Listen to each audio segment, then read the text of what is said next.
Boa tarde, pessoal.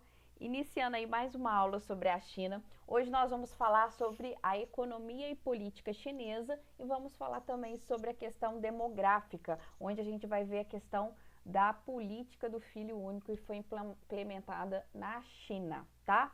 Vamos começar um pouco falando, né, sobre a questão da China ser dividida em dois sistemas. O que significa isso, pessoal? Como nós vimos na última aula, a China é caracterizada por ter uma política comunista, tá? Mas com a morte de Mao Tse-tung e o aparecimento desse carinha aqui em 1978, né, o Deng Xiaoping, que vai assumir a liderança do Partido Comunista, o que vai acontecer com a China? Ela vai ser caracterizada, vai passar a ser chamada de China dois sistemas. O que significa isso? Um partido comunista no poder, ou seja, uma política comunista, mas uma abertura econômica, com abertura econômica, ou seja, com uma economia voltada para o capitalismo, tá? Então é isso que o Deng Xiaoping vai trazer de diferença para a China, tá? Então ele vai assumir a liderança do Partido Comunista Chinês e a primeira coisa que ele vai fazer é o quê? Reformas, tá, gente? Então o que ele vai fazer? Ele vai abrir a economia chinesa, ele vai afastar o rígido modelo comunista vigente, né, desde a Revolução, e como a gente viu, vai ser atenuado, né, vai ser intensificado com a Revolução Cultural, tá, implementada pelo próprio Mao Tse-tung. Em 1978, o Deng assumiu a liderança e acentuou mudanças, abrindo a China ao investimento externo, ao capital privado e reorientando a economia e as exportações. Seus sucessores mantiveram as reformas. Então, o que vai acontecer, né, gente? Isso daí é para vocês anotarem. A gente vai ter aí um investimento pesado de multinacionais na China, tá? Então, vai ter o aparecimento do capital privado e a China vai se voltar para as exportações. Por isso que a gente vai ter a famosa Made in China, né? Que vão ser aqueles produtos que com mão de obra muito barata e por conta disso vão chegar a diversas partes do mundo com um valor muito baixo, tá? Prejudicando muito a economia local, tá? De vários países.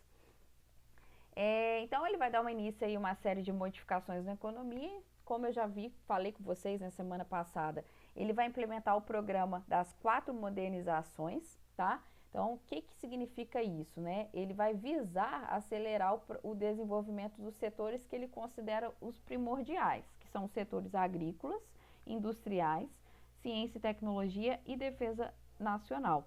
É aquilo, né, gente? É aquela mesma ideia que a gente viu no Japão, que ele vai implementar o quê? Um aumento no estudo, tá? Um aumento em investimento educacional para ampliar o conhecimento, tá? E fazer com que a China cresça, tá? Além disso, aproveitando aí dessa abertura que ele vai dar ao mercado externo, ele vai trazer muitas empresas com ideias novas para a China, tá? A questão industrial, então, vai estar toda envolvida nisso. A questão agrícola, ele vai querer modernizar justamente pela questão da grande quantidade de população, né? Então, esse povo precisa comer. Então, ele também precisa investir em agricultura. E a questão da defesa nacional, obviamente, é por conta do sistema político, né? A gente está falando aí de um país que continua mantendo as ideias comunistas de um partido único. Então, ele quer também, ele vai defender também que o exército vai ser muito importante, tá? Então, ele vai promover o programa de descomunalização, né? Que foi aquele programa implementado por Mao Tse-tung, vai estimular as pequenas propriedades e pequenas cooperativas. A partir de 1980, o que ele vai fazer? Vai entrar capital estrangeiro. Então, ele vai permitir, né, que multinacionais se instalem na China, tá? Então, começa a aparecer o quê? O papel do lucro, né? A questão do lucro, que não é aceito aí no sistema comunista, mas nessa visão, né, da economia aberta ao mercado, o lucro é a principal característica aí do sistema capitalista. Abertura das relações comerciais com o mundo, tá? A figurinha aí, né? A representação do McDonald's, né? Que a gente pode dizer que é uma das maiores multinacionais, tá? E realização de acordos de cooperação técnica e científica. Então, isso daqui, né, gente, é aquilo que eu já comentei. É tentar fazer com que muitos jovens, né, comecem a estudar mais, né, investir mais em questão de tecnologia, em ciência, tá? Então, Deng inventou o comunismo à chinesa, uma mistura de socialismo com capitalismo, que fez a China sair em tempo recorde da periferia do mundo para a condição de potência. Ao contrário do rígido e fracassado comunismo russo, a China sob Deng permitiu que as pessoas montassem seus negócios. Enriqueçam, disse ele. Ninguém enriqueceu tanto sob a palavra de ordem de Deng quanto a própria China. Ou seja, o que aconteceu, né? Abrindo um pouco, né, dessa economia, diminuindo também um pouco dessa questão da rigidez, né, do comunismo, da ditadura comunista que estava sendo implantada por Mao Tse-tung, ele conseguiu fazer com que as pessoas começassem a investir no seu negócio, fazer com que a China começasse a crescer de pouco a pouco, e no final das contas quem cresceu no geral foi a própria China, né, que se torna, como a gente já viu, na década de 2000, a segunda maior economia do mundo, né, em 2010, tá, ultrapassando oficialmente aí o Japão, tá? Uma coisa extremamente importante, gente, foi a criação das zonas econômicas especiais. Só uma coisa que eu esqueci de falar aqui, é que nessa aula do 9º ano a gente vai ver mais um resumo, tá, do que foi feito. Não dá tempo da gente estudar tudo, tá? Mas depois no ensino médio vocês vão ver isso tudo aqui de novo. Mas o que foram as zonas econômicas especiais? Foram locais, né, implementados aí pelo próprio Deng, onde essas multinacionais elas iriam se instalar e iriam receber benefícios do governo também, tá? Então, a China vivenciou um tipo de industrialização que se diferenciou da maioria dos processos ocorridos nos demais territórios do planeta. O desenvolvimento industrial chinês ocorreu ao longo do século XX e foi regulado pela forte presença do Estado. Então, o que acontece, gente? As multinacionais podiam se instalar no território chinês, mas tudo era regularizado pelo Estado, tá? Uma das principais características, então, foi a demarcação dessas zonas econômicas especiais. Como a gente pode ver aqui nessa imagem, a gente consegue perceber que está no litoral, para facilitar o quê? O deslocamento dos produtos, já que a gente tem uma China voltada para a exportação. As EEs da China foram criadas pelo governo Deng Xiaoping, tá? Então, ele entra no poder em 78, né? Mas entre 1982 e 1987, né, ele vai amadurecendo essa ideia, né? Então, elas vão ser realmente implantadas com mais eficiência na partir da década de 90. E os próximos governos vão continuar mantendo, né, as zonas econômicas especiais.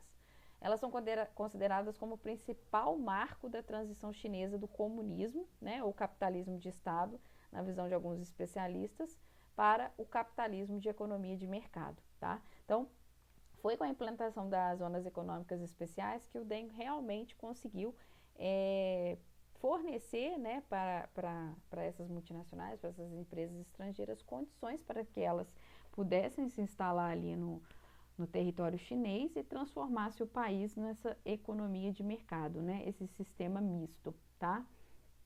As zonas econômicas especiais, nesse sentido, consistem em áreas especificamente destinadas para o direcionamento da atividade industrial a partir do oferecimento de vantagens para atrair os investimentos estrangeiros. Então, o que ele vai fazer? Como eu já falei, ele vai selecionar áreas que, como a gente já viu no mapa, são áreas próximas ali ao mar mesmo, né, para facilitar a exportação, tá?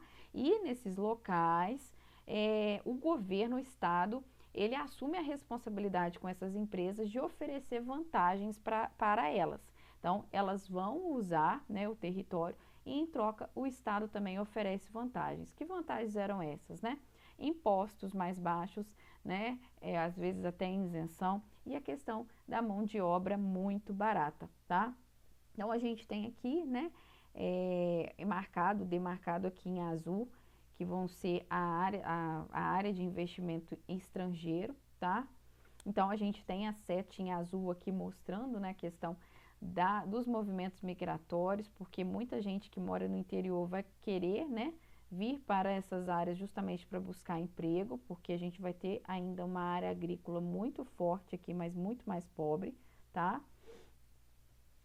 Os principais objetivos das ZEs eram alavancar a produção industrial da China, que se encontrava em crise desde a década de 1960, e fortalecer o volume total de exportações.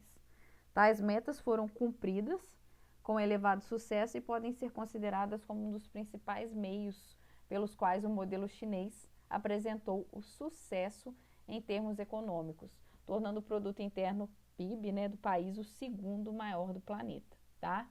Mas essas reformas elas não foram acompanhadas, né, de uma significativa abertura política. Então a população continuou sofrendo, né? O sistema político ele continuou centralizado no Partido Comunista.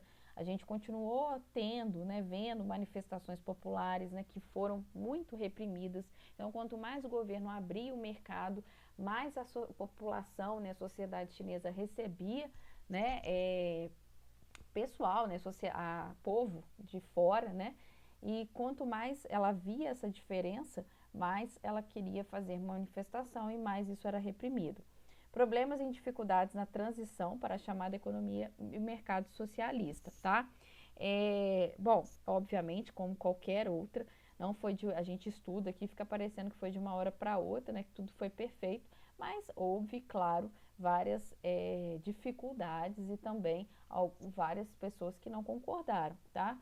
Uma coisa que eu esqueci de pedir a vocês, né, para copiar essas áreas, isso aqui que está em negrito, né, apesar de eu já ter falado, né, no mapa, né, as áreas, zonas econômicas especiais, então vão ser áreas aí voltadas para exportação e que vão oferecer vantagens para o capital estrangeiro, tá? Então a gente tem aqui esse gráfico que vai mostrar o crescimento do PIB chinês, né? Tá? Então a gente tem aqui a partir de 2010, né? A China ultrapassa o Japão e se torna a segunda maior economia do mundo, tá? Bom, a gente vai ter também, né? A imigração maciça da zona rural para as cidades também afeta os mais jovens. A China tem 61 milhões de crianças abandonadas, né?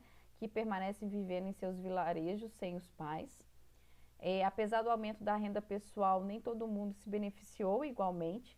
A diferença da renda disponível nos lares da China rural e urbana aumentou expressivamente desde 1990. Então, o que a gente observou, né?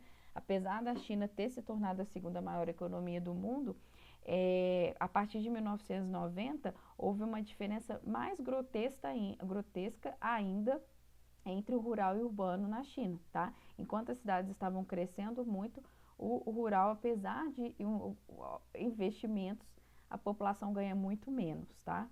O sistema de registro de domicílios do país, conhecido como UCO, agrava a divisão porque impede que a maioria dos trabalhadores emigrantes tenha acesso a atenção médica, moradia, assistência social nas cidades onde estão empregados. O que acontece, né, gente? O governo chinês, para controlar essa questão da migração, ele estabeleceu uma questão de um registro que é chamado de UCO.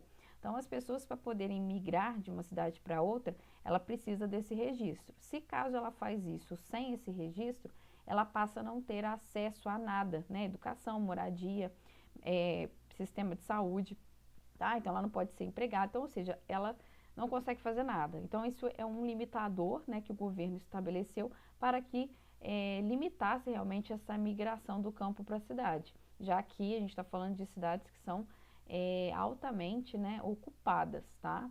A gente está falando do país mais populoso do mundo. Então, nas últimas décadas, a China realizou uma série de transformações econômicas e sociais, com a forte intervenção do Estado. O país passou a reestruturar o setor produtivo para uma economia de mercado. O resultado foi o crescimento expressivo, colocando a China como segunda economia do planeta. No entanto, são apontadas contradições entre o crescimento econômico e o desenvolvimento social. Em 2015, 70 milhões de pessoas viviam em condições de pobreza absoluta, o que significa viver com apenas 1,25 dólares por dia. Além disso, apenas 1% da população concentra um terço da economia do país. Então, gente, a gente vê uma realidade, né, que como eu já expliquei para vocês, a China continua sendo aí caracterizada como um país emergente, justamente por ter péssimos indicadores sociais, tá? E isso é o que a China está tentando mudar, né? Então, mas afinal, né, a China conseguirá ser uma potência mundial sem resolver essas questões internas? Qual é o futuro da economia da China? Então, a gente tem, por um lado, aí, grandes defensores de que a China vai ultrapassar os Estados Unidos, né? Mas qual vai ser realmente esse futuro, né? Será que esses indicadores sociais vão mudar? Será que ela vai conseguir se tornar um país desenvolvido ou não, né? Taxas de crescimento econômico chinês em torno de 10% entre 78 e 2012. Então, a gente mostra aqui, a gente prova do que Deng Xiaoping ele conseguiu efetivamente cumprir o que ele prometeu, né, que foi trazer esse crescimento chinês. Claro que a gente acabou de ver, né, que isso não foi acompanhado com com tanta qualidade de vida, com o fator social, mas a gente vai ter sim esse crescimento alto, né, 10% é muita coisa, até 2012, né, depois a gente vai ter uma desaceleração, mas ainda é alta, tá? E o grande motor aí, tem que lembrar sempre, vão ser as exportações, tá? Até 2012. O novo normal da China, atualmente a taxa de crescimento chinês é inferior a 7%. Esse ano, né, a gente está vivendo um ano, né, final do ano passado para esse ano, atípico por conta da pandemia, então a gente vai ter uma mudança nisso também. Porém, a perspectiva chinesa é melhorar a qualidade desse desenvolvimento. Então, qual é o pensamento chinês que eu já comentei com vocês também, né? A China, ela quer mudar, né, essa ideia de que ela já vem mudando, na verdade, essa ideia de qualidade, má qualidade em seus produtos, tá? Então, para isso, o que ela fez, a partir de 2002 vem fazendo, né? Aumento do salário, reestruturação do sistema de previdência, está tentando aumentar, né, a questão da urbanização da China, flexibilizar o registro interno, né, chamado UCO, que eu acabei de explicar para vocês, né, fazer com que as pessoas tenham mais flexibilidade nas migrações, não ser esse sistema tão rígido, né, e flexibilização da política do filho único, né, que já ocorreu, que eu vou comentar daqui a pouco, né, que agora os casais já podem ter 2 filhos. Então, sobre isso daqui eu abro um parêntese, tá, a gente vai ver especificamente sobre demografia daqui a pouco, tá? Então, a China está encaminhando, né, para melhorar a qualidade da oferta, criar marcas internacionais, intensificar o desenvolvimento tecnológico, melhorar o design dos produtos. Então, a gente já vê isso, a gente consegue ver que a China está produzindo carros que conseguem concorrer aí com carros europeus, carros japoneses, né, carros americanos, né? A gente tem empresas de software grandes na China, empresas de celular, né, como a Huawei, a Xiaomi, né? Então, assim, são empresas que estão concorrendo pesado com a Samsung, né? E com outras aí, o iPhone, tá? Com a Apple, né? Diante disso, respondendo a pergunta, a China é uma potência? Então, eu acho que a melhor coisa que a gente pode falar é que ela é uma potência em construção.